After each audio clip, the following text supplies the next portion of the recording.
Iran has fired a new wave of ballistic missiles at Israel as part of its retaliation for ongoing Israeli attacks. This story continues to develop. The Israeli military also says it's increased its strikes inside Iran, and there are reports Israel has targeted a leader of the Houthi rebel group in Yemen.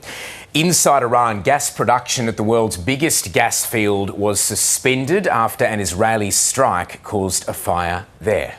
Iranian authorities say around 60 people, including 29 children, were killed in an attack on a housing complex. Russian President Vladimir Putin has now spoken to US President Donald Trump about the escalation of these tensions, and he has expressed his concerns. Well, in the meantime, the UK is expected to move their military assets, including fighter jets, to the region. OK, let's get more now from our Middle East correspondent, Eric Tworchek. Eric, you're there in Jerusalem. Thanks for your time. Iran has fired more missiles towards Israel. What's the latest there? We actually saw the barrage heading towards the north of Jerusalem, Thomas. Sirens didn't sound here, so there was no requirement to take shelter. But they've landed in multiple sites across northern Israel, in the Galilee region and in the western Galilee, which is, and apparently in the city of Haifa. There are a couple of impact sites there.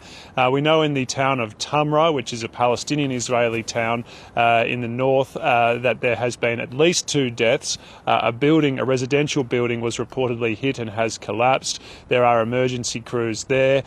So this is the third significant wave of Iranian ballistic missiles that's been fired towards Israel. It seems to have been focused on the north, potentially targeting Israeli energy infrastructure in retaliation for Israeli attacks on Iranian energy assets like the gas field you mentioned, but also there's apparently been other attacks on Iranian energy assets as well. So this latest wave from Iran was foreshadowed by Iranian state media. Then warnings came out from the Israeli military. It may not have been as big as some of the other waves fired by Iran in the past, but it's been potentially very damaging. OK, so just on those attacks on Iranian energy assets, as you mentioned a moment ago, what's happening inside Iran at the moment? So the Israeli military says it's continued to strike heavily in Iran, and there's been footage coming out of air defences, Iranian air defences active over multiple major cities.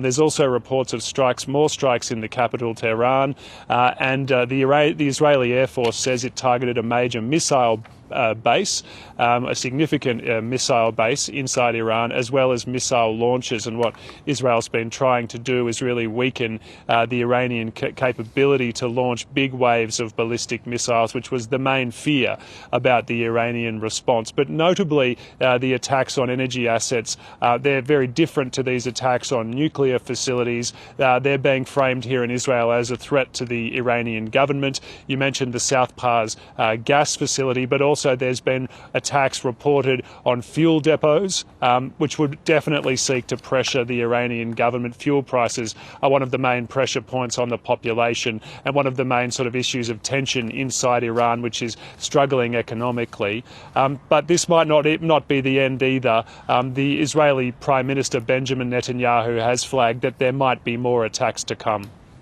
Well, we've already done great things. We've taken out their senior military leadership. We've taken out their senior technologists who are leading the race to build atomic weapons that would threaten us, but not only us. We've done all that and many other things. But we are also aware of the fact that there's more to be done. So we're preparing. We paved the way to Tehran, and our pilots over the skies of Tehran will deal blows to the Ayatollah regime that they cannot even imagine. So Benjamin Netanyahu indicating that the Iranian government will now be the focus of future strikes, and we'll see whether the Israeli target base broadens in response to these impacts on residential areas inside Israel. Earlier, Israel's defence minister warned that Tehran will burn if Iran hits residential areas inside Israel. While we've got you there, Eric Tworchek, of course, a lot of talk as to whether this will spark a broader regional escalation. We're hearing the Israeli military has reportedly targeted the Houthi rebel group in Yemen. What do we know about that? So there are reports here, Thomas, that a senior military leader from the Houthis was targeted. Unclear whether he's been killed or not. And this is one of a succession of Israeli strikes against the Houthis, which have been firing ballistic missiles towards Israel. They hit near the Israeli airport a couple of months ago, near the main airport in Tel Aviv.